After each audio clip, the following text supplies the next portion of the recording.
How to log into Rakuten Credit Card account. Hi guys, welcome to our channel. Let's begin. The first step is to open up any web browser that you want and search for rakutencard.syf.com.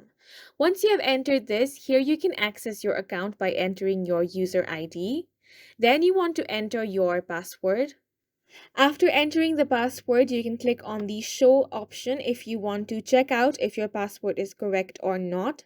You also have the option to remember user ID, so you can check that box.